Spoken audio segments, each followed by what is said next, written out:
Pasensya na, nagkaroon lang kami ng short meeting with Doc Sibaluka.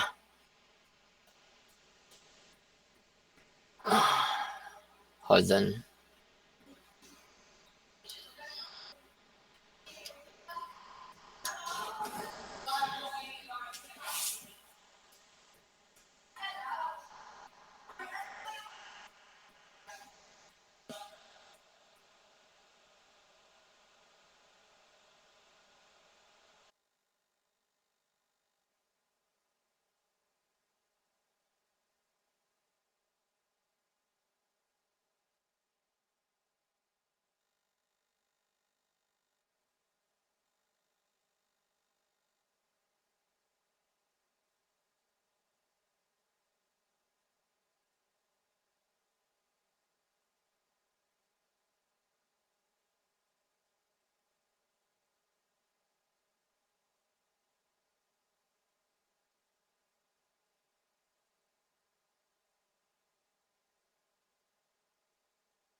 Okay, so we'll start.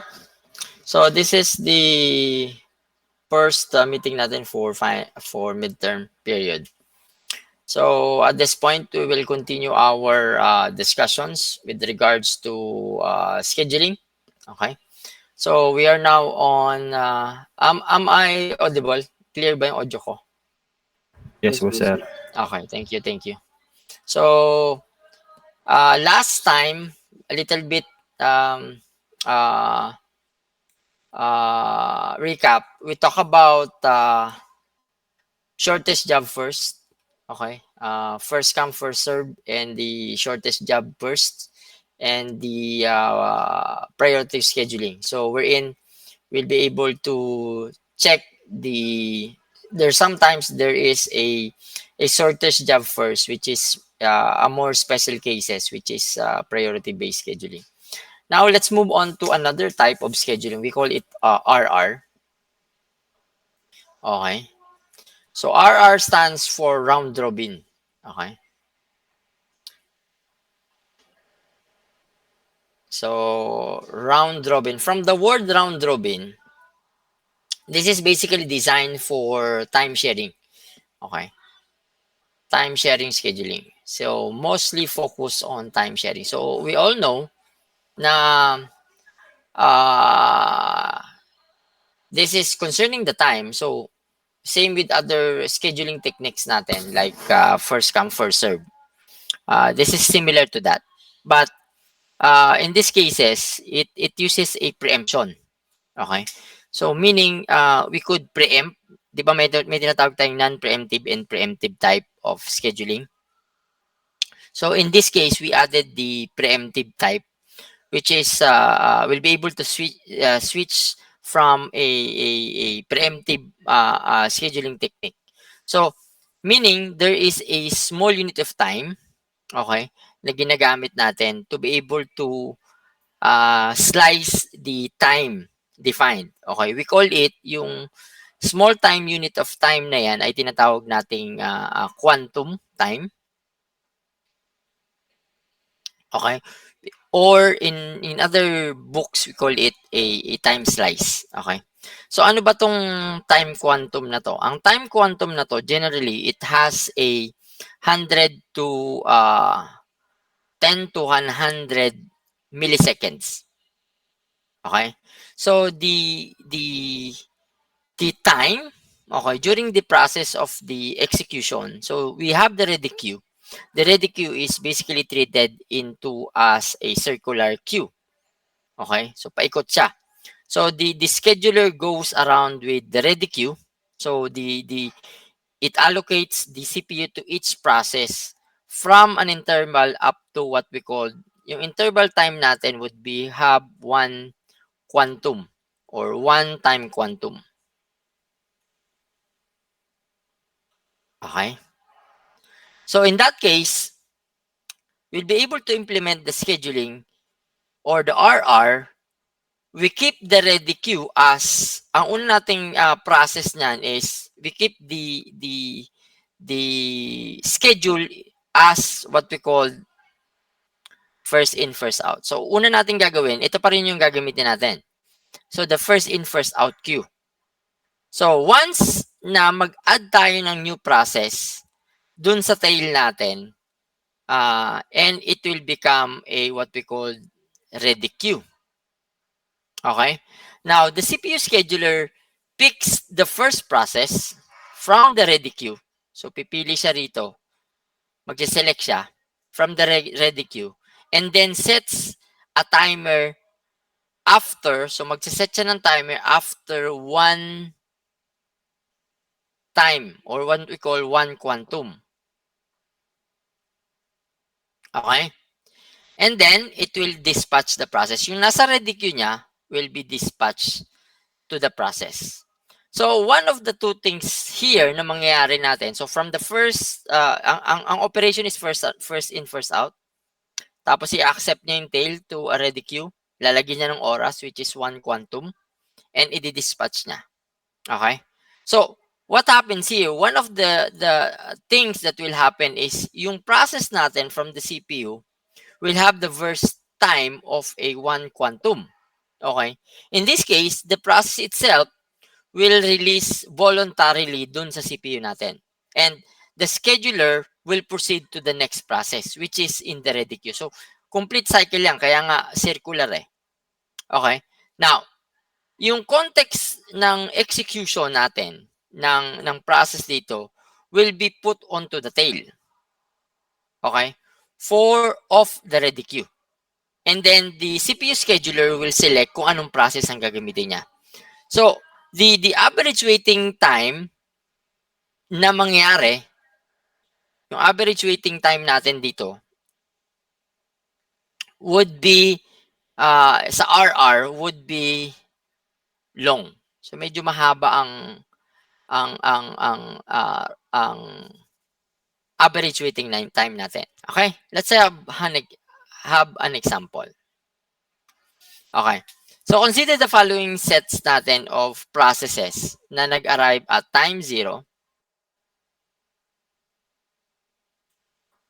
Okay? Which is the length of the CPU burst is in milliseconds. So yung mga CPU burst natin, ang units natin ay milliseconds. Okay? So let's say for example, we have a process. Okay? So let's define our process P1. We have P2. And you have P3. Okay, so these are the process. And we have the burst time.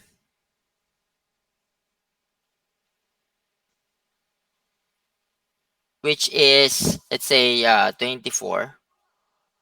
The P2 would be 3. And the P3 is 3. Okay? So, if we use a time quantum, so ang gagamitin nating time quantum is, let's say,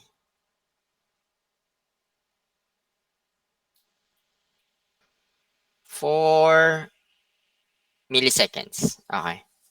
So, the process 1, okay,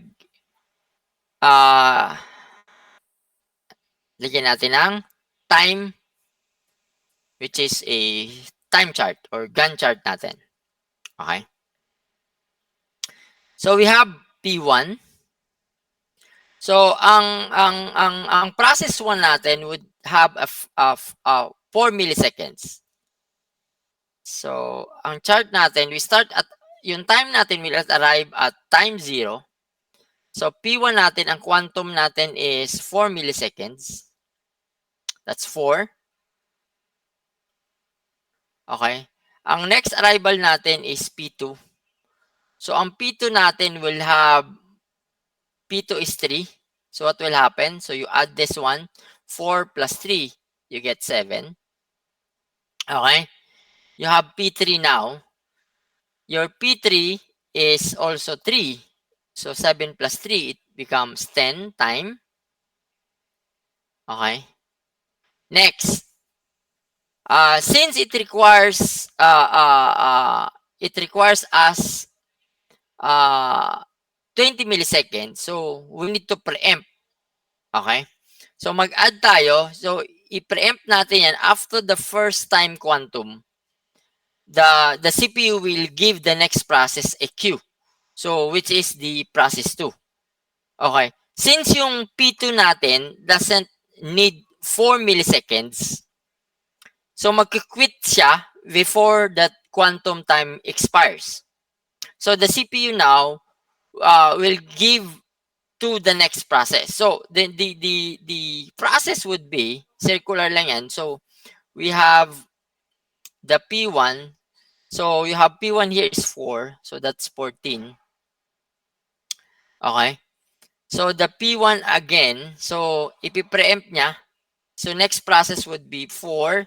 14 plus 4. That's another. It's 18.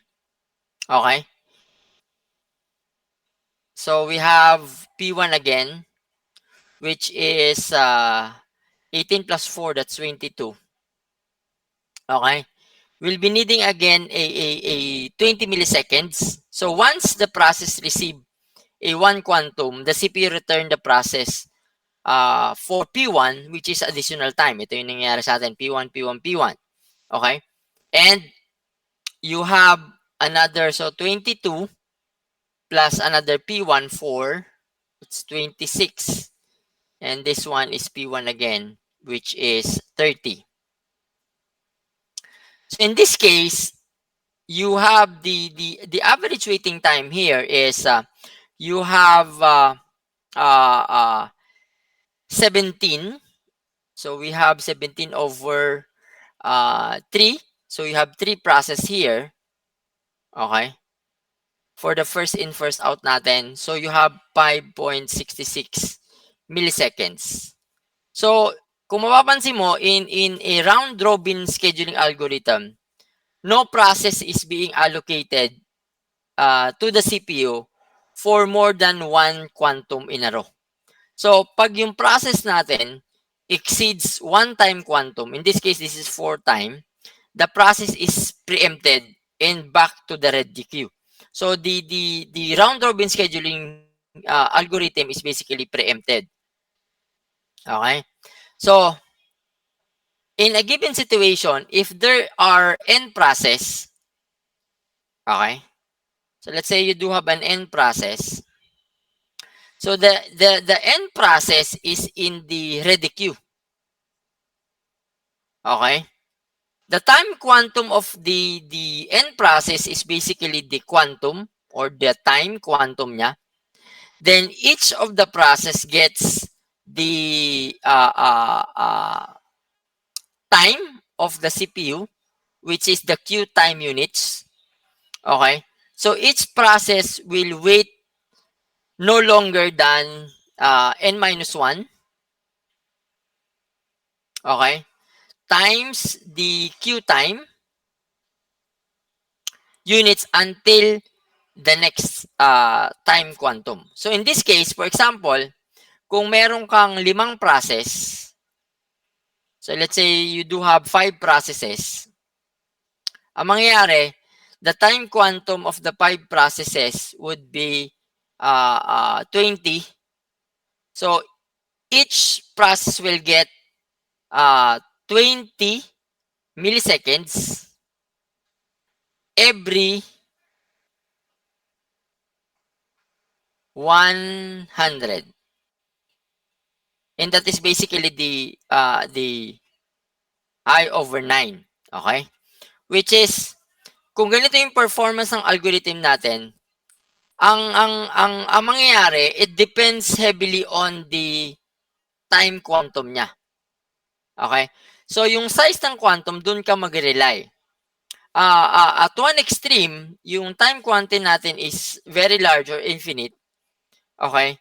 Ang mangyayari sa kanya, ang operations niya ay para siyang first come, first serve lang. So, let's say, for example, if you do have a time quantum of 1 milliseconds or 1 microsecond, the round robin approach is sharing lang. Okay? So, the processor will share it through a different processors. Okay? Now, kung mapapansin mo, kanina natin pinag-uusapan pa natin yung preemptive and non-preemptive. Okay? Now, let's discuss it evenly. Okay? As we go along, we'll be using this one. So, we have non-preemptive and non-preemptive type. Okay? Okay. So the scheduling algorithms are then divided into two categories with deals more onto the clock interrupts. Okay. So pag sinabi nating non-preemptive, the scheduling is basically non-preemptive. Okay. So what happens here? If once a process has been used by the CPU, so you have the CPU. Gumamit tayo ng process here. The CPU cannot take away from that process. Okay? Hindi niya pwedeng alisin yan.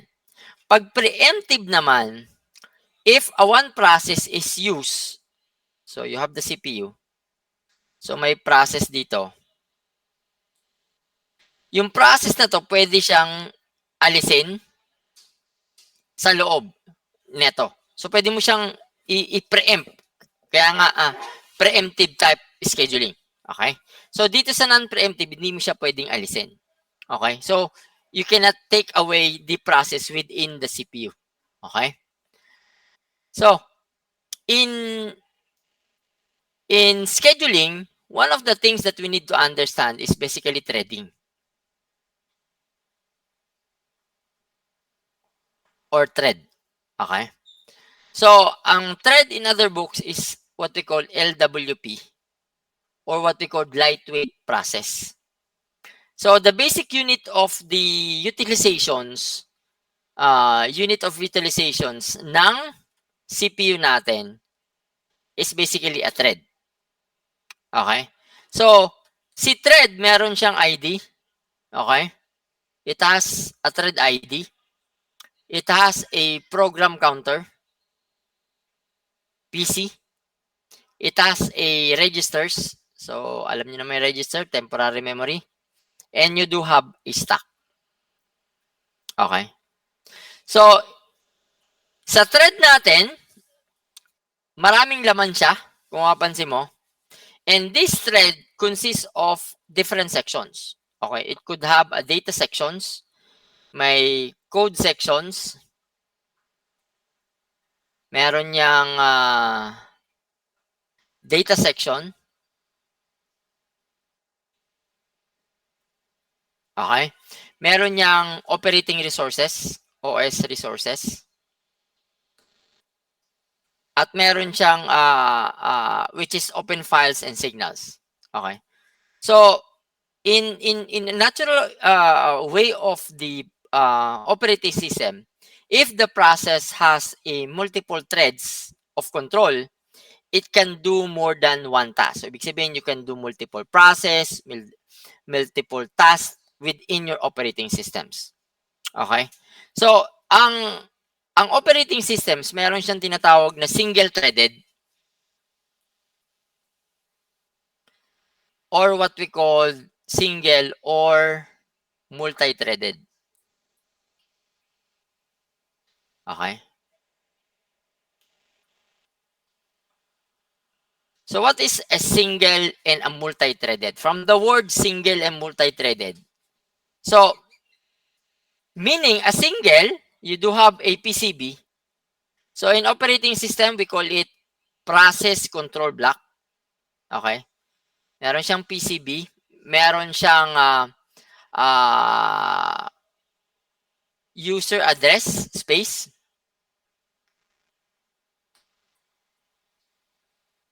And so operating system to, mayroon siyang user stack tsaka kernel stack. User kernel, user stack, and kernel stack. So mapapansin mo, isa lang to. Ngayon, sir, paano magiging multi-threaded to? So, kung mapapansin mo, you have a process control block and user address space. So, paramihin mo ngayon to. So, you have PCB. So, may PCB ka dito. Mag-add ka ngayon ng isang thread. Tinari, thread 1, which consists of the user stack and kernel stack. Thread 2, tsaka thread 3. So, kung mapapansin mo, you have a multi-threaded. Okay? So, paano yung examples nito? So, let's give a analogy of using a single and multi-threaded stack. So, if you do have a web browser, so may web browser ka, okay? So, a web browser might have one thread. Okay? So, sa one thread na yan, pwede siya mag-display ng images, ng text. While another thread, okay, yung isang thread natin magdi-display ng image. Yung another thread naman, mag-require ng another data from the network. So, ibig sabihin, you do have a multiple threaded. Okay? Another, a word processor. Okay? Sa word processor, madaming thread dyan. Okay? One, pag nag-display ka ng images. Okay? Kapag nag-key ka ng, di ba, nagtatype ka sa keyboard mo, yung mga keystroke natin, nagtatype ka ng mga documents mo, to your documents. Okay? So, when you're typing ASDF. Okay? What else? Another thread nyan, running on your documents, is kapag may Grammarly. Okay. So, example, paano ko malalaman kung yung yung exam nyo sa akin sa elective 1 ay plagiarize? Ibig sabihin, kinapi-paste nyo lang yung essay nyo. Is, may account ako sa Grammarly which is premium. Okay, pati Turnitin. So, malalaman ko kung kinapi-paste nyo yung exam nyo sa akin sa prelim sa elective 1. So, kung nag-check pa naman ako, hindi ko pa tapos checkin yung iba eh. Okay, manual checking kasi yun, hindi siya automated. So, another thread yun, kasi sa loob nung Brightspace, automatic nandun na yung, or kinaka-copy-paste ko sa another thread, which is a documents or a Grammarly premium, kasi may mga free na Grammarly, tsaka Turnitin. Ang Turnitin, wala pala. Paid yun. Okay? So, may mga premium. So, automatic makikita ko kung sino yung nag-plagiarize. So, it's another thread. Okay? So, which is, ang thread na yon nagpe-perform siya ng, let's say, spelling. Okay? Sa Grammarly kasi may spelling eh. Okay? Meron siyang grammar. Tapos, kung paid premium yung account mo, yung ginagamit ko, meron siyang plagiarism checker. Okay? So, ibig sabihin, itong operations na to is under the operating system which perform another thread. Kasi in-install ko yung applications na yon to check the grammar, to check the spelling nung exams nyo. Okay? Or, if you do have at home, kung meron kayong katulad ng Killbot or any other na mga free dyan, okay? But kung free kasi hindi siya reliable, okay? But it performs another thread. Okay? Yan yung tinatawag nating single and multi-threaded. Okay? So, ano yung pinagkaiba niya? In a certain situation, a single application may require you to perform several tasks. Okay? So, iba-iba yung operations natin na pwedeng gawin. Okay? In such a way, for example, you do have a web server. Okay? So, the web server, yung data communications yung sa akin. So, sa data communications yung may pina-activity ako doon sa inyo. Doon sa another section kasi isang section hindi ako ang umahak nun.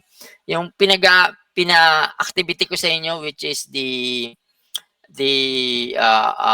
World Wide Web. Okay? So, doon nakita nyo when the server basically receive a request, it basically creates another process. So, yung another process na yan is basically a request to access a specific website or specific servers. So the process creation method was very common for threads.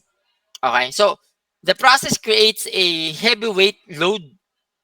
Okay, that performs specific task.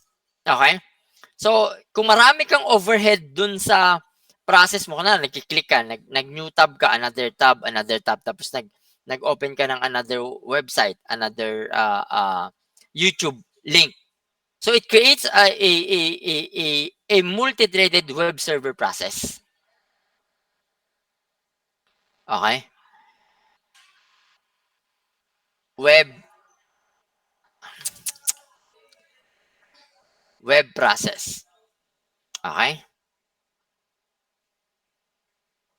Because you're opening another tab, okay, that you wanted to look into it, kunwari a website like or a YouTube maybe. Okay? So you're running a multiple threaded. So generally, it's very efficient for one process as the existing process. Pero it incur all the overhead there. So ang approach natin would be creating a multi-threaded web services that the operating system can perform. Okay? So ang multi-threaded ay very important role in what we call RPC. So RPC stands for Remote Procedure Call. So si RPC, Remote Procedure Call.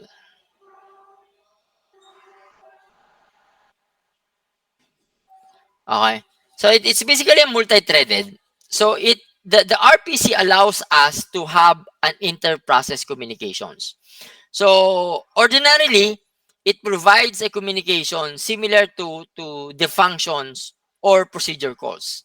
So typically, ang RPC are basically a multi-threaded type. Okay. So, anong nangyayari dito?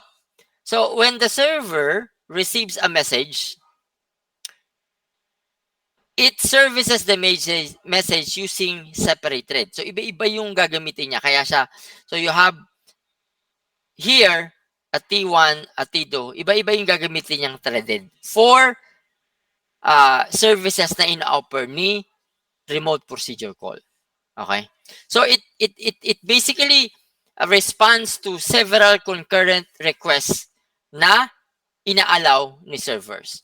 So what is the benefit of using these services? Okay? So in multi-threaded programming, it could be broken into different major categories. Okay? Ano mga pwede natin? One is, ano mga benefits natin? Okay? Why we need to have a multi-threaded type na operating systems. Okay? One is responsiveness. Okay? Alam naman natin kung ano yung responsiveness, di ba? Ito yung gusto natin lagi. Okay? Why? Kasi in a multi-threaded environment, there is an interactive applications which basically allows us to run another process, run multiple process, even though you're running another process. So, ibig sabihin, the users allows a multi-threaded web browsers. Okay? So, yung isang page mo nag-open ng image, yung isang thread mo naman ay another thread ang ginagawa niya. And that is responsive. So kung mapapansin mo, katulad niyan, how website now is response to the users is because one, ang maganda sa kanya, may JSON na siya. Si JSON, it allows the website response and open quickly. Okay, so kung naka-JSON, kung nag-web development ka, kapag nag-open yung website mo, napakabilis. Pangalawa, very responsive siya when it comes to, if you're opening it in a different platforms, let's say for example, you're opening it in a mobile, okay? You're opening it in a tablet, you're opening it in a PC. Okay, kapag siguro may nagde-develop sa inyo dyan, nagtatry. So, pag nagde-develop ka ngayon, tayo mga developers ng website, pag nagde-develop ako, dun sa platform ko, sa UI design ko, kaya ko na mag-develop ng 3, 4, okay? Kung paano mag-respond yung isang website ko and because of the multi-threaded. Okay? So, pag open ko, iba yung itsura niya sa tab ko na mayroong 9 inches. Iba yung itsura niya into a mobile apps and so on and so forth. And that is how responsive in a website right now. Another is what we call resource sharing. Okay. So ano naman yung resource sharing? Okay, resource sharing is a by default we share the memory and the resources of the process which they belong. Okay. Now the benefit of code sharing is basically it allows us yung applications natin to have several different threads of activity all within the same address space. Kung mapapansin nyo, dito sa drawing natin, meron tayong user address space, di ba? So, it basically allows us, kasi dito, this is a user stack and the kernel stack. Etong part na to, mayroon tayong 1T, 1T, 2, 3, 3. Etong mga to, nagsishare to in the same resources with the same address. And that is basically what resource sharing is. Okay? So, ibig sabihin, it share the same memory. Yung pa rin ang gagamitin mo kasi hindi ka naman mag-add eh. Kasi as is yan, kung may memory ka na 16 gigabytes, yung pa rin ang gagamitin mo. Hindi yan automatic, hindi yan nagbe-virtualize na nagkakaroon ka ng another memory for your threadings. So, it allows, including the resources. Okay? Next is the economy. Okay? So, ano naman to? Okay. So, when we allocate memory and the resources, very costly yan. Kung mag-add ka ng memory, mag-add ka ng resources mo with your systems, medyo costly yan. Alternatively, ang gagawin natin, i-share natin. I-share natin yung processes into the same resources. It's very economical to create the context switch threads. Okay? But generally, very time-consuming yan to create and manage yung mga threads natin.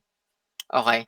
But it creates a process slower than creating a thread, which is yung context switch is much slower than this one. Okay? So, economically, mas maganda pa rin ang sharing ng resources natin. Okay? Next is what we call utilizations of the utilizations of our multiprocessor architectures.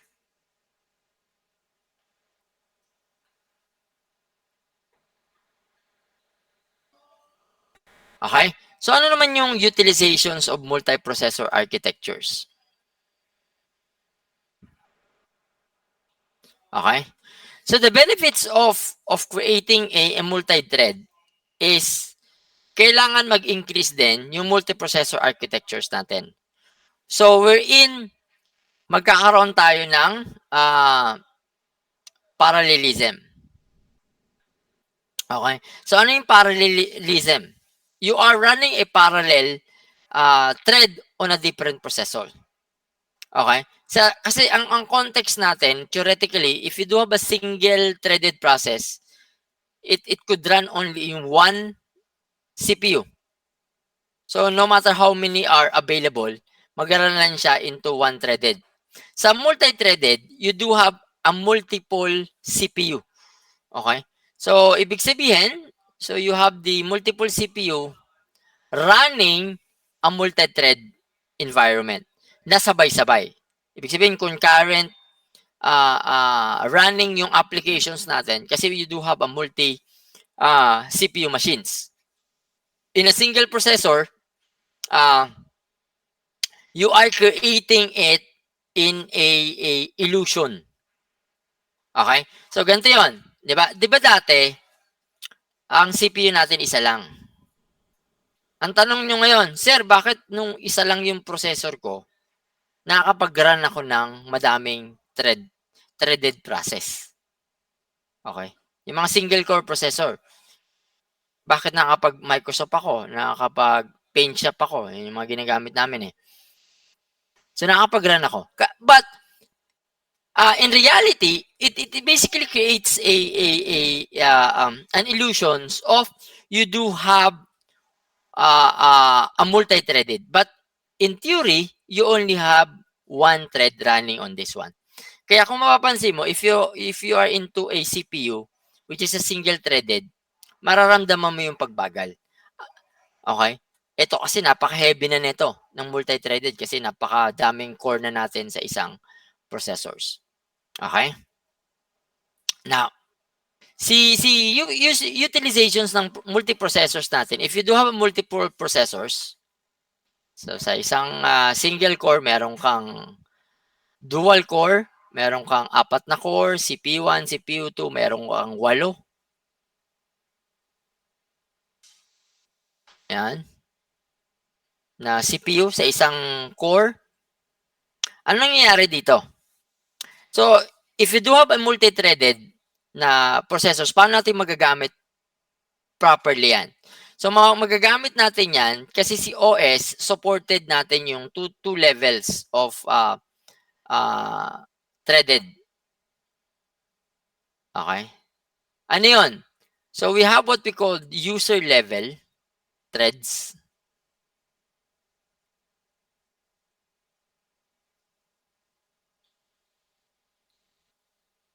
Okay? That's one. And the other one is the kernel. Nakita nyo kanina ba? Kernel thread. Kernel level thread.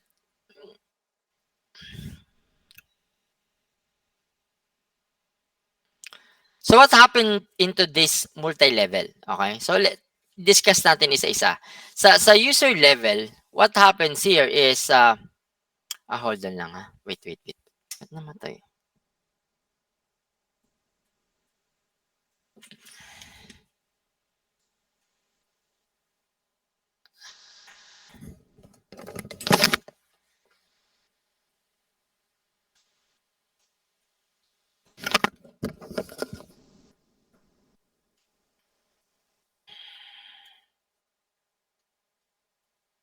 Okay. So, in the context of a user level threads, the user level threads implement a user library. Okay? So user library rather than a system call. So yung context ng thread switches natin doesn't need to call operating system na pwede siyang magkaroon ng interrupt. In fact, yung kernel natin, alam niya that there's nothing about the user level threads. So ang ima-manage niya is a single only. Okay. Anong advantages if you are managing a single threaded process? Anong advantages ba niyan? Okay? So, kapag naka-user level thread ka lang, okay, hindi mo na kailangan i-modify yung operating system mo. Okay? There's a simple representation of the thread. So, meron kang program counter, meron kang registers, may small control block ka, yung PCB natin, which is to store into the user process address space. Yun yung kanina. Okay? What about the management if you are in a user level thread? Okay? So, meaning, you can create a thread, okay, and switch the threads and synchronize the threads without the interventions of the kernels. So, under the users ka lang. Okay? Sir, mabagal ba ito o mabilis? Okay? Okay? In this case, you are not using a procedural call. Okay? It's not very expensive. It's very fast and efficient kasi very simple yung operations niya. Okay? Anong disadvantages if you're using a user level thread only? Okay, so the lack of the coordination between the threads and the operating systems is one of the disadvantage. So, ibig sabihin, wala kang non-blocking systems. Okay, wala kang multi-threaded na kernels. Okay, so ano naman ang kagandahan if you're using a kernel level? Okay, so dito, kaya mong mag-manage ng threads. Okay, so may table ka ng threads kasi marami kang thread 1, thread 2. Marami kang process na yan na kaya mong i-keep track ng systems mo. Okay? So, ano advantages na, sir, if I'm doing a kernel level threads? Okay? So, meron kang scheduler. Ito wala kasi isa lang to. So, may scheduler siya. Yung scheduler natin, siya yung mag-schedule natin, decides whether you give more time to the process, kung masyadong malaki yung requirements niya ng memory, ng resources niya. Or, pwede mo siyang bigyan ng priority kasi maliit lang yung threads na kailangan niya. So, kasi may schedulers ka. Okay? So, another advantages of using this one is, meron siyang block. Okay? So, it basically, a kernel level threads are good for application that requires you to have a block. Okay? Yung mga heavy loads na ginagamit natin. Okay? But the thing is, siyempre may disadvantages siya, inefficient siya. So, may scheduler siya. So, yung process natin requires you to have a thread control block para ma-check natin, para ma-maintain natin yung thread. Kasi yung kapag naka-kernel level thread ka, marami kang threads na chine-check. So, titingnan mo yung overhead niya kung mayroong thread na masyadong malaki yung requirements, may mga threads na maliit yung requirements. So, you need to check on that kasi you're running a multiple threaded environment. Okay? Now, nowadays, yung multi-threading natin has different models. Okay? So, the most common models natin would be a many-to-one. Okay? Many-to-one, you have many-to-many.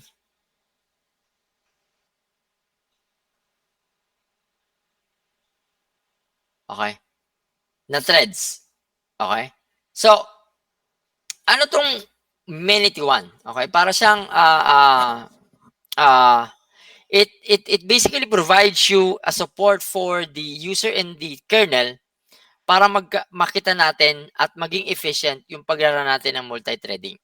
So let's start with the many-to-one threading. Okay, so many-to-one basically maps the user level.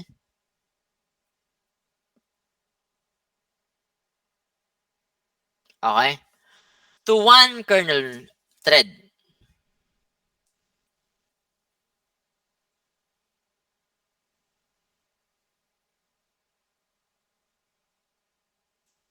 Okay? So, what happens here is, yung thread management natin is very efficient, okay, in such a way that we'll be able to block the system call. And then, because you're running only on a one thread, Okay, because that's many to one thread, many thread to one can access one kernel at a time.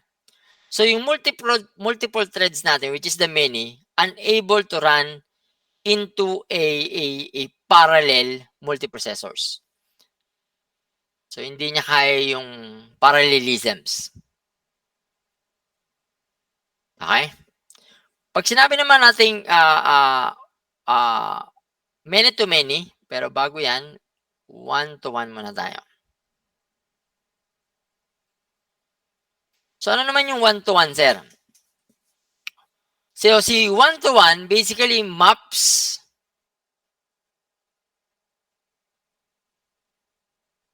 the user thread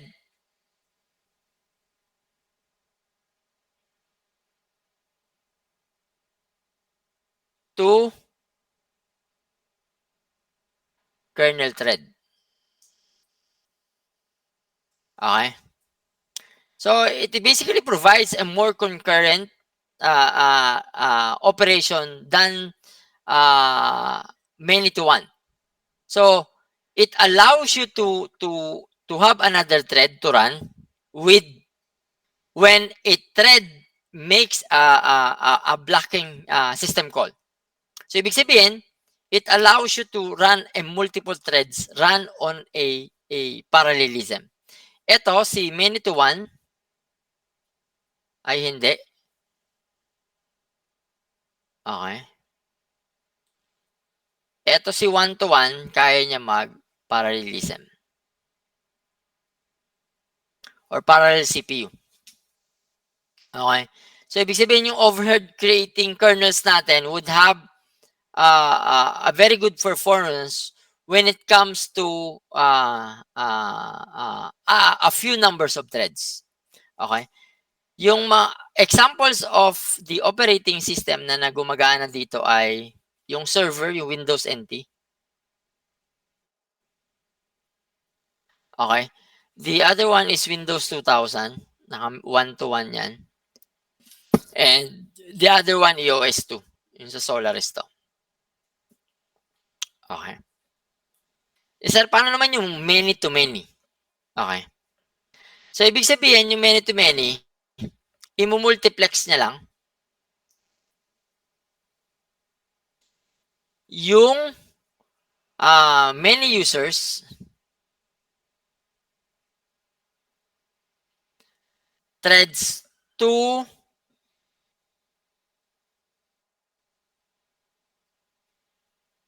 a smaller kernel threads.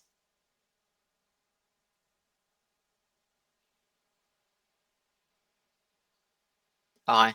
So, what does it mean? So, yung number of kernel threads natin may be very specific to either this particular thread is for applications or for machines. Okay.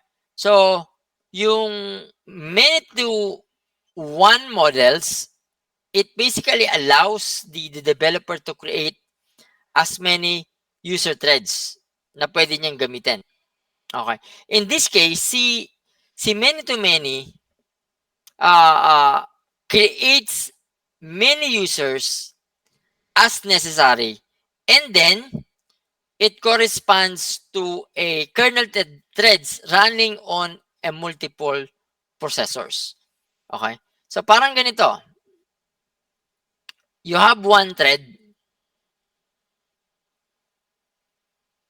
which allows you to run multiple 1, 2, and 3. That's one to many. Okay? So you have another is that's many to one. One to one is basically you have a thread, okay, na pwede mag-run ng multiple users. 1, isa-isa. 2, and 3. Pag many to many naman, it basically depicts a running environment na meron kang nira-run.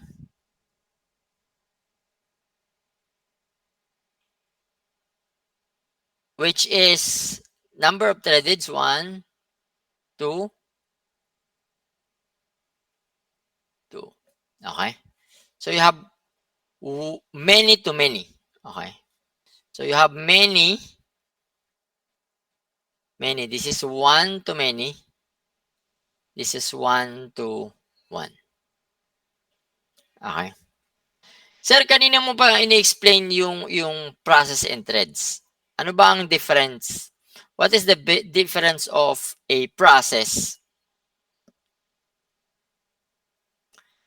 and a threads? Okay. So, si process cannot share the same memory.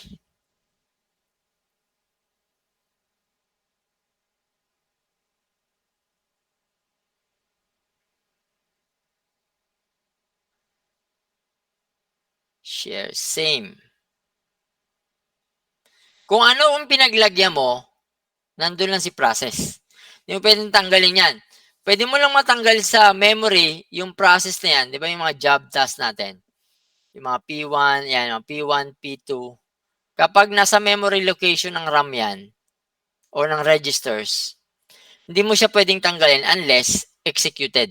Ibig sabihin, nirelease ni CPU yung process mo. Ibig sabihin, running and executed na yung process. Hindi mo siya pwede tanggalin. Si thread, pwede ka mag-share. So the threads can share memory at files. So same. Okay. Si process naman, okay,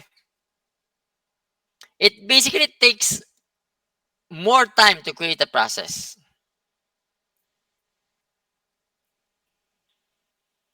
Okay? So, ibig sabihin, masyadong matagal. Kasi depende yan sa, may mga schedulings pa tayo, di ba? Kung kanina. Okay, we have first come, first serve, and so on. Eto, kapag ginamit mo si threading, less yung time mo. Sabihin, very efficient if you're going to use threads. Okay? Ang process, very slow. If you're using a thread, very fast yan. Ang execution niya. And so many other things. Okay? So, dito makikita mo yung difference if you're going to use a process in a thread into operating system environment. Okay? Now, let's go on. Another thing that we need to understand that we do have a preemptive and non-preemptive is what we call the IPC. Okay? So the IPC stands for Inter-Process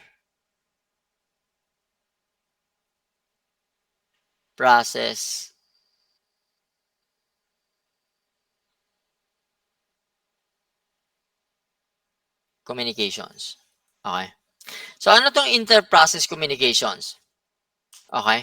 So the IPC provides an operations or mechanism to synchronize yung actions natin to different variables in terms of messaging systems. So ano yung mga pinoprovide ni IPC? Okay? Ang pinoprovide na operation niya is what we call send. And the other one is what we call receive. This is in messaging system. So from the word send, yung message natin is very fixed. Okay? Or the value is very fixed.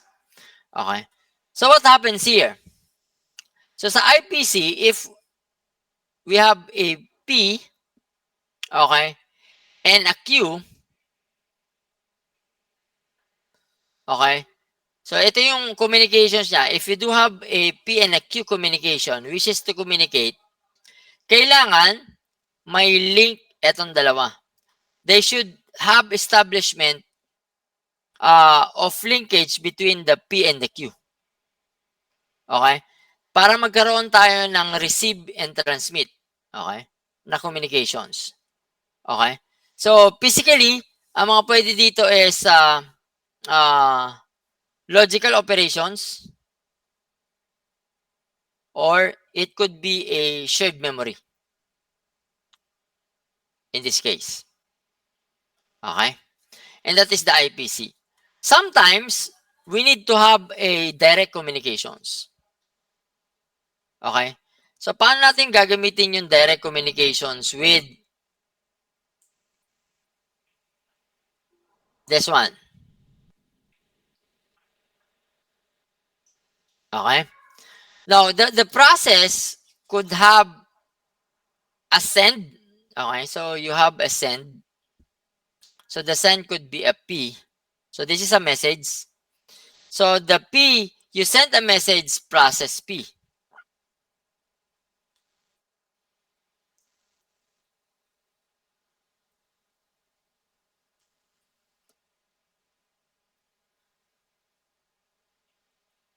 Okay? And then, you do have a receive. The receive now is basically the Q. Okay? So, you receive a message from process Q. You receive a message from process Q. Okay?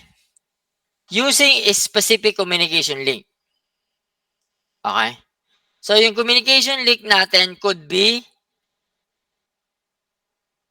unidirectional. So, ibig sabihin isang beses lang. It is unidirectional. Ang communications natin using direct communication could be a bidirectional. Ibig sabihin, two-way communication. So, you have here a bidirectional communications. Okay? So, ang communications natin could be indirect. Okay? So, hindi diretso dun sa process natin. So, paano siya magiging indirect, sir? Simple. So, hindi siya ma-receive ng recipient. Pwede siyang idaan sa specific port, parang sa networks. Okay? Or, pwede siya sa mailbox.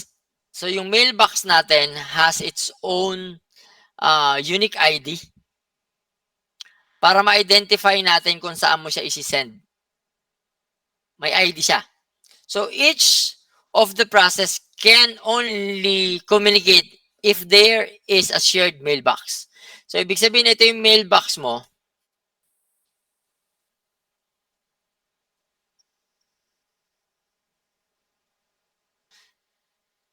So, ito yung shared mailbox mo. Lahat ng communication ay directly to our mailbox. Okay? Nagkakaroon tayo ng communication if we do have the process only have a common mailbox. Okay? So, each of the pair of the process may have different or several links. Okay? And it could be it could be a unidirectional or a bidirectionals. Okay? So, ano mga operations ng mailbox na pwede natin gawin? Pwede ka mag-create ng new mailbox. Okay? So, yung mailbox na yon, pwede kang mag-send dito. Okay? Pwede mo rin siyang i-destroy. Okay? So, ibig sabihin, you send a message to a mailbox A. So, it receive a message from the mailbox A. Okay? Ang nangyayari, pwede tayo mag-sharing. Okay? Let's say, for example, may isa kang mailbox. Okay? This is your mailbox. May process ka. Let's say P1, P2, and P3. So, P1, P2, and P3 share a mailbox A. So, si P1 will send, okay, the P2 and the P3, ito ngayon ang mag-receive. Okay. Now, who gets the message? Okay?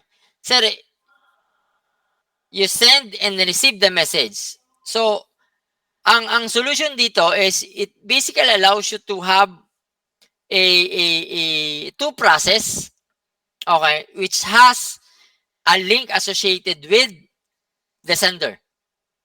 Okay? So, siya yung magsasabi, let's say, you allow one process at a time and execute and receive the operations. Okay? And this is basically a direct communications. Now, during the process, there is a what we call a concurrent process. So, ang operating system natin, it basically supports a concurrent operations. Networks, and so on and so forth. Lahat yan may concurrent. Sabay-sabay. Ika nga nila. So, the processes executing in the operating system may either be one lang, independent process, or it could have a cooperating process. Okay? So sometimes these operations may be provides an environment, basically allows us to cooperate, cooperating process. Okay? So ano na mga pwede natin gawin? Pwede tayong mag-information sharing. So one.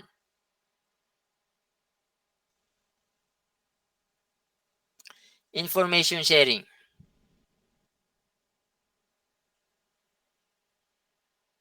Okay? Now we could have a speed up. So we could increase the computational speed up. Sa sa architecture nyo, i-discuss to. You need to compute for the speed up. You can have a modularity.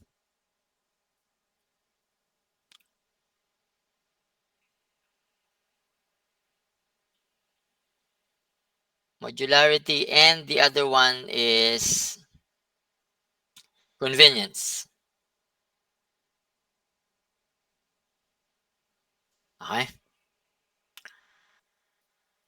Now, in operating system, normally, we look into the different operations na pwede natin gawin. Okay? Let's say, for example, the common way for allowing the process to communicate with one another without having to share the data. So, ibig sabihin, we could pass the message. Okay? In operating system, may tinatawag tayong message passing.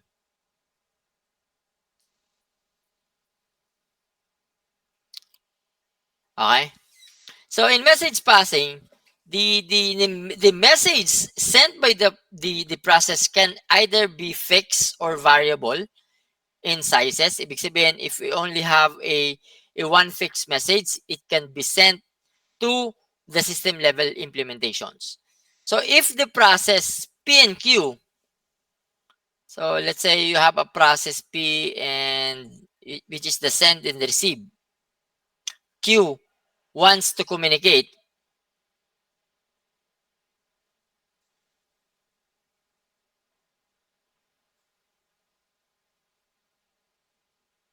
Okay? They will send a message and receives a message from each other. So dapat mag-establish yung communication link between the two. Okay? So ang communications natin, pwede siyang maraming methods na pwede nating ma-receive yung message natin from the P to the Q, which is the send and the receive operations. So it could be direct communications, it could be the indirect communications, and so on. Okay? So we want to look to these different types ng message na pwede nating isend. Okay? When you're sending a many communications, katulad yan, sa networks, yung simple lang na paggamit ng instant messaging. You'll be able to communicate from your friends through the instant messaging applications such as Facebook, Instagram, kung ano pa yan. Okay? So there should be a process on it. Okay? Tingnan natin. Okay, paano nangyayari? So, one is synchronizations. Okay? Synchronizations.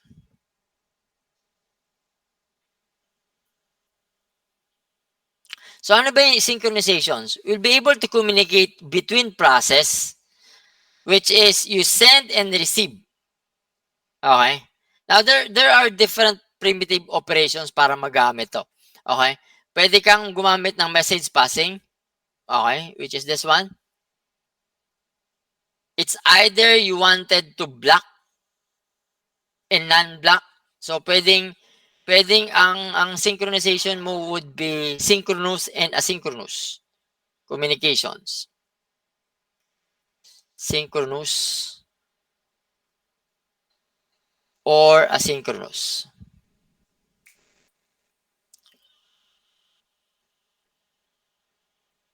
Okay? Another methods na pwede mong gamitin is you'll be able to block the message until the message is received by the receiving process or by the mailbox. So, ibig sabihin, you can do a block. Okay, so we call it blocking stand or blocking send. You'll be able to block the message. Okay? So, sa blocking, meron tayong non-blocking send.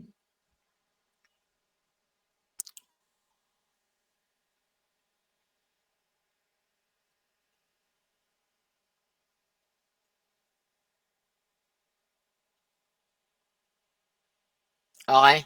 May tinatawag tayong blocking receive.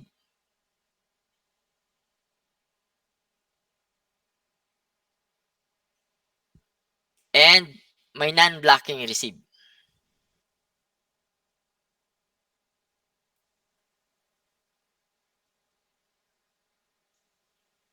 So, ano mga difference nito? So, yung state ng theory natin sa non-blocking stage is you send the process, sends the message, and resume. So, ibig sabihin, you can send the process.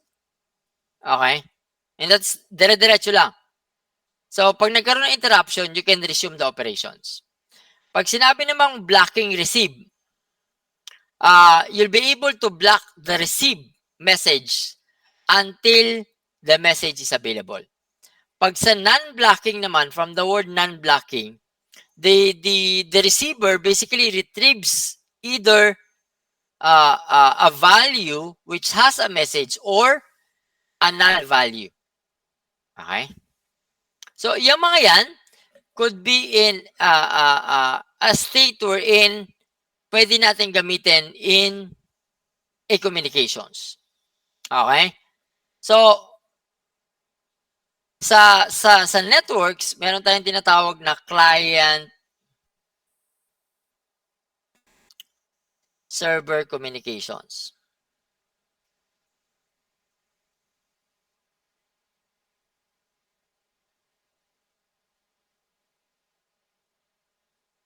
Okay, from the word client.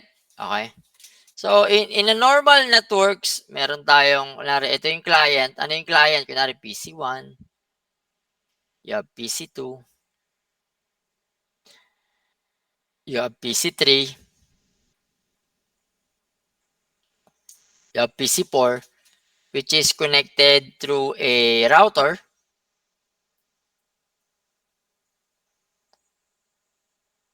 Router connected to a internet. Pero sa server na to, bago ka connect to your router or after, so it's either vice versa. So you need to have a server here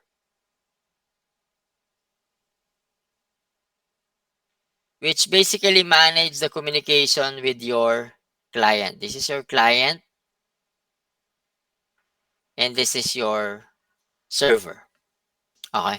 So sa server and client communications, marami tayong pwedeng gawin. Okay? So it could have a process synchronizations. So sa process synchronizations, you do have a several process. So itong PC1 na to, PC2, maraming process to. PC3, PC4, maraming process. Tapos, ima-manage siya ni servers. In this situation, you do have several process na pwedeng i-access at i-manipulate with the same data which is concurrently running. Okay? Now, meron ka ditong file server.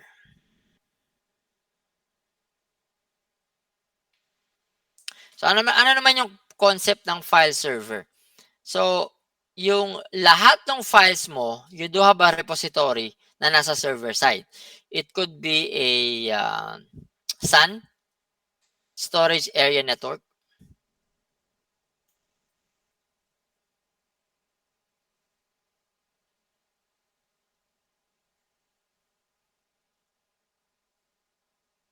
Okay. So, ang nangyayari dito, nagkakaroon tayo ng race conditions. Ano ibig sabihin nun? Nag-aagawan tong mga to sa different process na nasa server side. Okay? So, if you do have a one data here, so, eto nag-request i-access to. Itong PC to, nag-request to access this one. Itong PC3, nag-request to access this data. So, ang nangyari, nagkakaroon tayo ng tinatawag na race condition.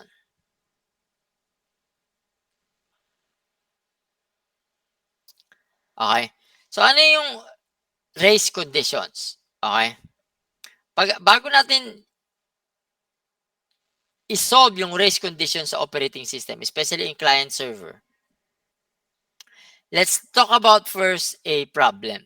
Okay? May tinatawag tayong in operating system, may tinatawag tayong producer-consumer problem.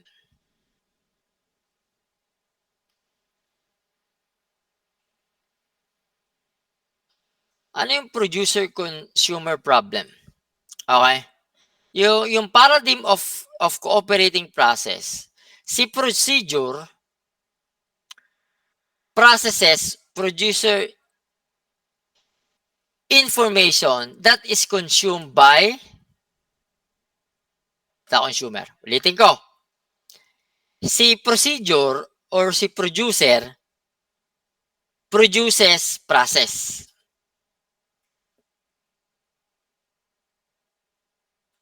Okay? Yung process na produce ni producer, i-consume ni consumer. Okay? So, paano nangyari yan, sir? So, it basically allows si producer, it allows the procedure and consumer run.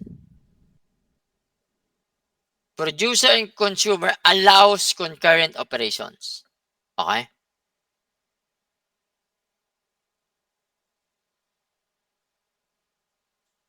Concurrently. Okay? Now, we must have an available buffer of a specific items na pwedeng i-fill by the consumer and then i-empty ni consumer. Kasi si producer na nagpo-produce ng process eh. So, sinong kumakain ng processes? Si consumer. So, ang gagawin natin dito, yung producer and consumer must be synchronized.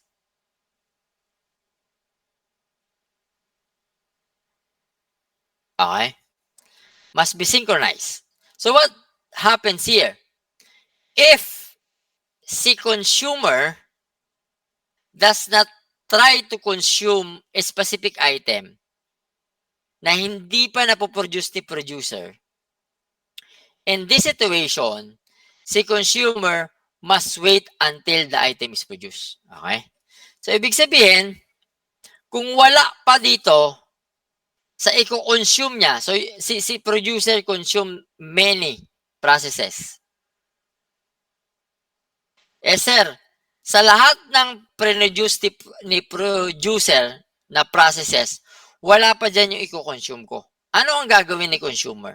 Si consumer must wait until the producer produce a process. Okay? So, ano na mga procedures na pwede natin gamitin dyan? Pwede tayong gumamit ng buffer dyan. Okay? Ang tinatawag yung buffering. Okay? Meron tayong tinatawag na unbounded buffer at saka bounded buffer. Okay? Buffer. Unbounded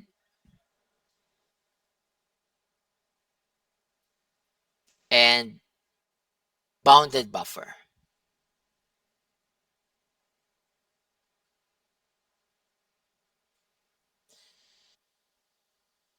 So, ano pinagkaiba ng bounded and unbounded? So, si unbounded buffer, it places no practical limit dun sa size ng buffer natin. Okay? Pag si bounded buffer naman, may fixed na size yung buffer na gagamitin natin. Okay? So, there's a lot of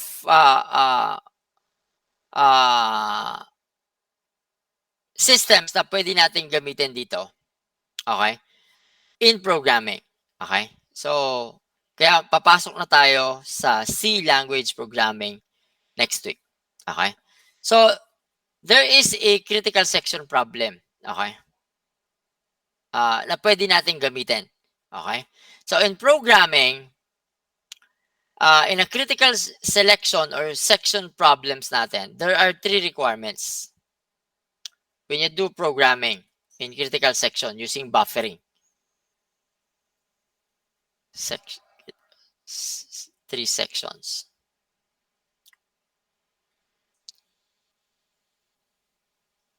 Okay?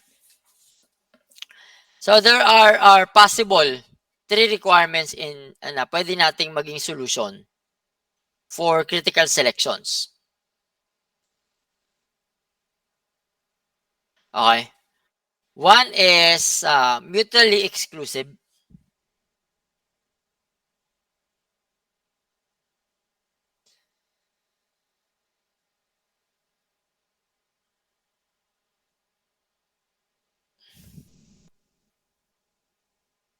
Two, you can have progress. And 3, we have bounding.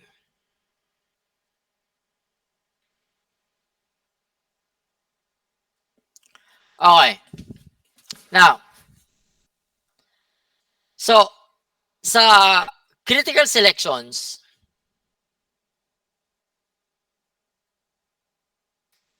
na pwede natin gamitin, if you're running a particular process in a critical section, dapat wala nang gagamit ng other process rather than the process is running. Ibig sabihin, exclusive lang, kunwari, si P1, exclusive lang to run in that particular critical sections. So, wala nang pwedeng gumamit pa. Kaya nga, exclusive eh. You have an exclusive process running on that. Okay? Pag sinabi namang progress, so let's say for example, walang process na running into a critical sections. So dapat, there's some process na pwedeng mag-enter into a critical section. Then, those process that are not executing would participate kung ano ang gagamitin na process. So, sinong magde-decide dyan, which is the critical sections. Okay? So, these particular selections cannot be postponed indefinitely. So, kasi, running ka ng different process. Okay? Now, sometimes, siyempre, walang nagra-run into a critical sections. Okay? So, pwede siyang gumamit. Okay? Next is what we call bounding. Okay? So, yung bounding could be a bounding waiting. Okay? So, there is an exist bound on how many times that the process is allowed to enter into the critical sections. So after the process are requested, it will be entered to the critical sections before the request is granted. Ibig sabihin, in simple ways, dapat may waiting time. So lahat ng process na papasok within the critical section should be have uh, a waiting time. Okay? Na pwede niyang gamitin in a long-term selections. Okay? So let's have a 10 minutes CR break. Hold on lang. Balik tayo after 10 minutes. Thank you.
Okay. Andiyan pa ba kayo? Hello? Po, sir. Dito po. Yes po. Sige, thank you. So, as we continue with our problem with critical sections, uh, one way of solving this problem again is via synchronizations ng systems natin. So, it could be bounded and unbounded. So, gagawin natin yan sa program as we go along para ma-test nyo. Another is what we call semaphores. Okay? So,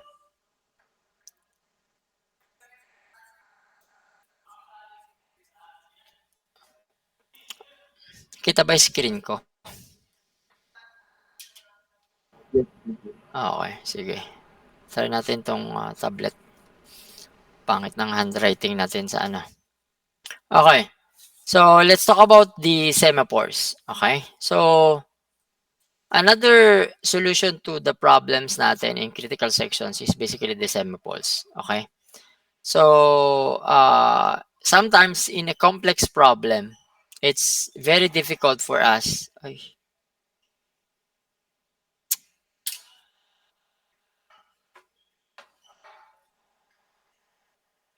hold on. Namatay na naman.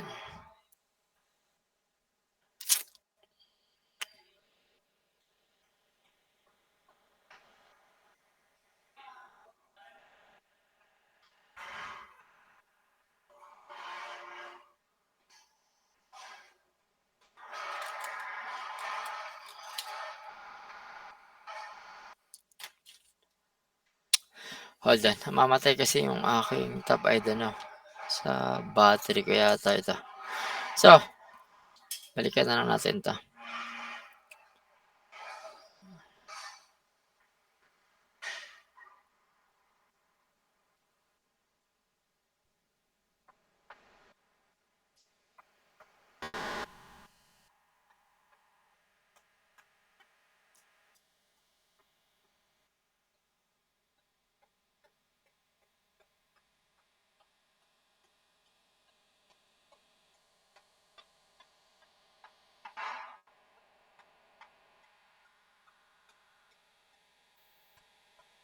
Okay, again. Sorry.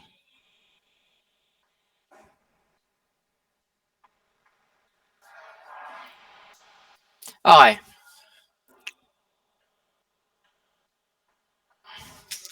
So another solutions again in critical section na pwede na gamitin natin in programming is basically the semaphores. So to use the semaphores, we need to synchronize. So this is another approach which is uh, synchronizations.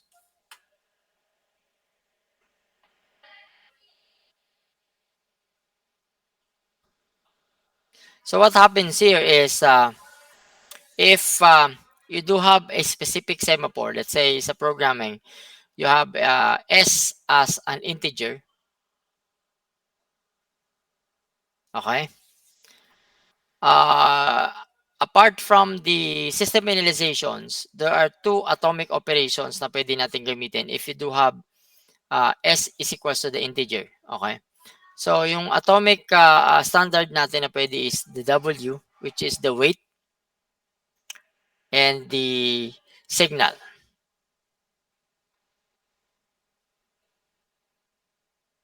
Okay. So these two operations are the P. Yung weight natin is the P. And to test, and the V is basically the signal. Okay, which is the increment. Okay. So to basically modify the operations, the integer semaphores, which is the weight and the signals, must be executed indivisibly. So meaning when the one process modifies the semaphore value, no other process will simultaneously modify, same with the semaphore value. So in this case, the S, which is the weight in the testing value S again. So let's say this is the S. And you need to have a test value, which is the semaphore. Okay. It could have a possible modifications of an increment value. So alam naman natin mag-increment, that is S plus S, or you could have decrement operation, which is the S minus minus, which is the decrement value. So meaning there is an operations wherein you could have increased the value of the waiting states. Okay. So let's say, for example, when you do a program, let's define a function. Let's say this is your waiting states. So while you having the waiting state, okay, using the S is less than or equal to 0. And then terminate natin. So if this operations is true, if S is less than or equal to 0, no operations will happen. Now, and then if no operations happen, anong gagawin niya? Okay?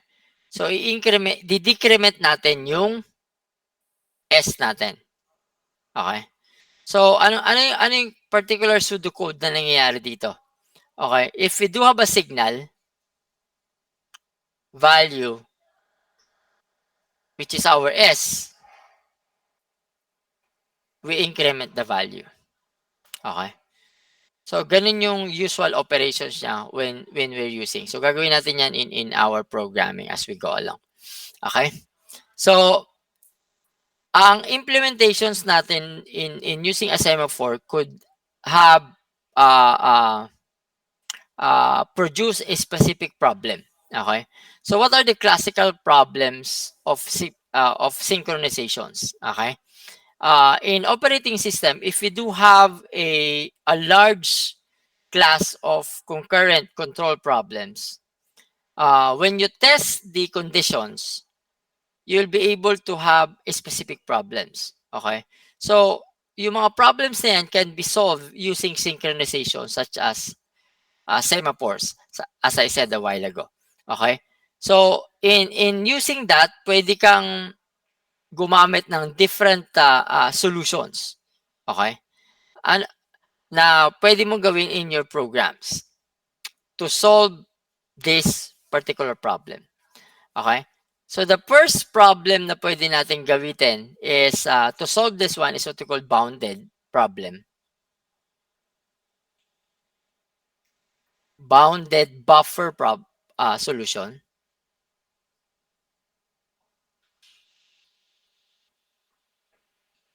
And the other one is what we call a reader's writer problem.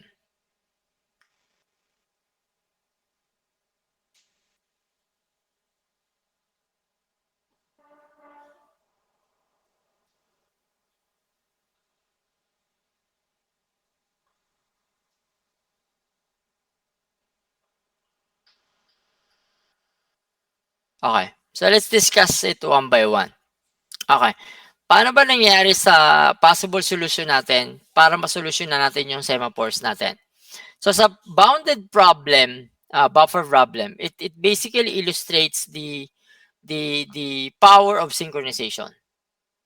Okay? So ano yung power ng synchronizations?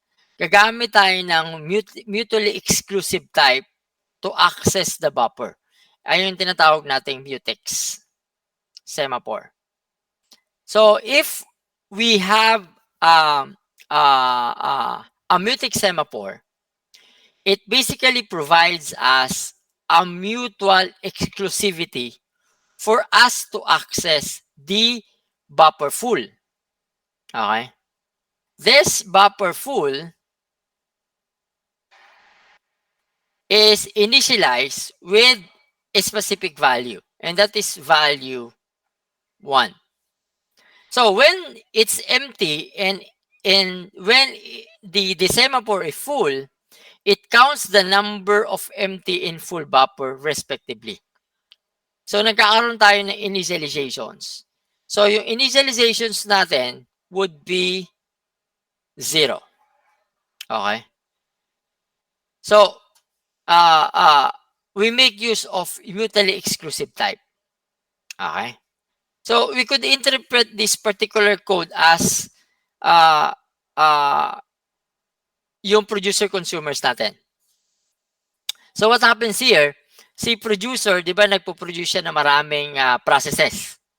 So at this solution, the producer produces full of buffers for the consumer kasi kinakain or ginagamit ni consumer yung process na ginagawa ni producers. So, sa bounded buffer solutions, gagawa siya ng madaming buffer niya. Okay? Or, si consumer produces an empty buffer for the producer or vice versa. Okay? Pwedeng si producer gagawa ng marami, si consumer naman will produce an empty buffer for the producers or vice versa. And that is basically the bounded problems. Okay? Paano naman si reader's writer problem? Okay? So, si reader-writer problem, from the word reader-writer's problem,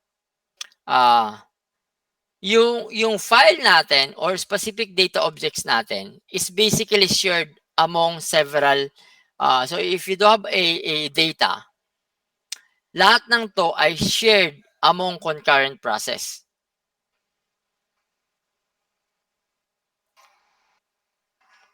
Okay. So yung mga process na yan want to read a specific shared content, where others want to update and read and write. So let's say for example, ito magre-request ng read. Ito naman magre-request ng write. Ito naman magre-request ng update in a specific shared object. Okay. Now, we'll be able to distinguish the two types of process happening here, wherein we wanted to refer to those process only by reading it. Okay. So one is the readers and the other are writers. Obviously, kapag nangyari to, if we do have two readers, so kunwari, dalawang process, P1 and P2 are readers, okay, that wants to access simultaneously. So walang effect yun. If yung writer natin and some other process, either reader or writer, access the object simultaneously. So, may writer tayo. Tapos i-access niya yung object na to simultaneously. Tapos si reader i-access din yan. Magkakaroon tayo ng chaos. Magkakaroon tayo ng pagkakaroon ng problem natin when it comes to an object. So para ma-ensure natin dyan, kailangan si writer may exclusive access to the shared object. Etong writer na to, dapat may exclusivity. Okay. Yung exclusivity na to, ito yung tinatawag nating synchronization. Okay. Problem, which is the reader's writer problem. Okay. So, the solution to either of this problem may results to itong readers na to, mag-results to so what we call starvation.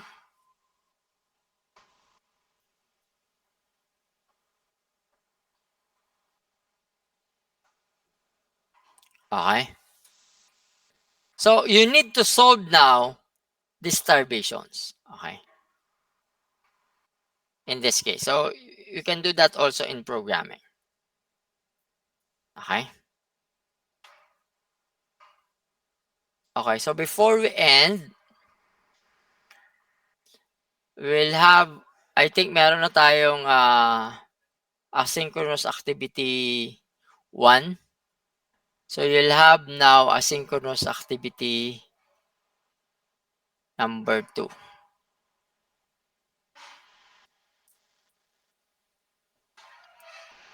Okay. So this is what we're going to do for this week at home at any time. So isang linggo nyo naman gagawin din to. Okay. So first thing first is so there are two things that you need to install in your machine. Okay. For programming natin in Introduction to C language. So you need to install a C language.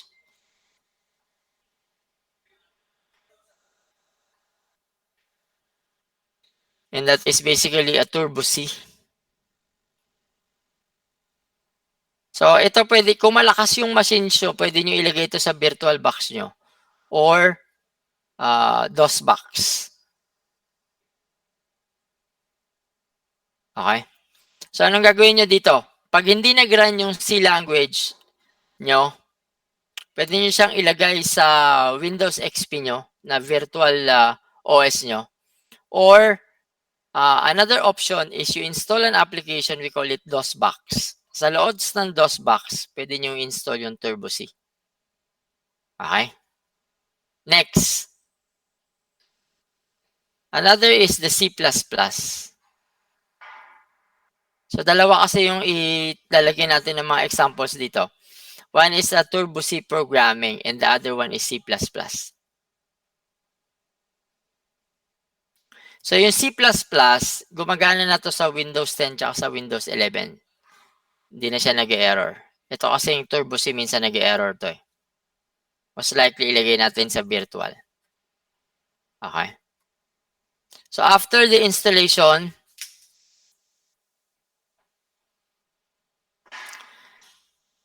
using your internet, I want you to test codes. Okay, test codes at least mga 3 programs na makukuha nyo sa net nyo that could run in Turbo C and run in C++. Magkaibang coding neto. Coding styles if you're using a Turbo C and C++. Okay? And then,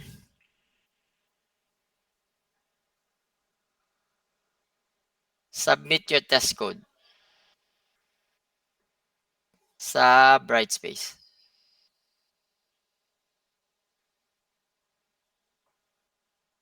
So, total of 6 codes.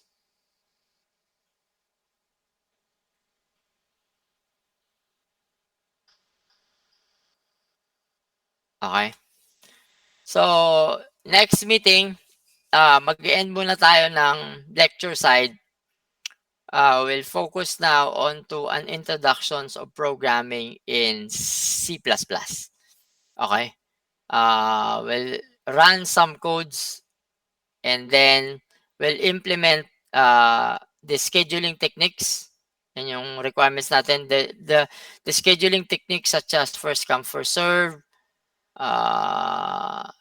priority scheduling, shortest job first, round robin, that is being implemented using C++ next week.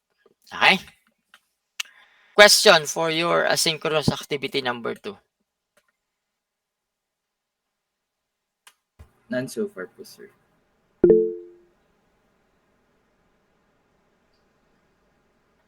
Any codes, test code kayo, kahit anong codes na makukuha nyo sa net, wala namang requirements yan. Kahit simple programs lang, a mathematical program, it could be a simple program, okay, na pwede nyong ma-search through internet, tapos i-run nyo lang siya. Tingnan nyo kung mag-error or naka-encounter kayo ng error. Kung may naka-encounter kayo ng error, ilagay nyo dun sa explanation nyo dito sa submit test codes. Kung gumana ba o hindi. Kung gumana, okay. Kung hindi, okay lang din. Test codes lang naman yan. Any more?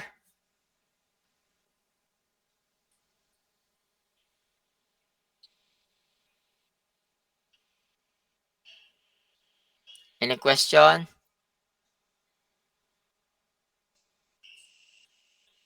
Okay, Wala na po, wala sir. na. Okay, so that will be all for us this afternoon. Maraming salamat for waiting kanina. Nagkaroon lang tayo ng medyo meeting ni Doc Sibaluka. So, maraming salamat at magandang tanghali sa inyo and keep safe. Medyo maulan. Maraming salamat at magandang araw sa lahat. Thank you. Thank you, sir. Thank you po, sir. Thank you po, sir.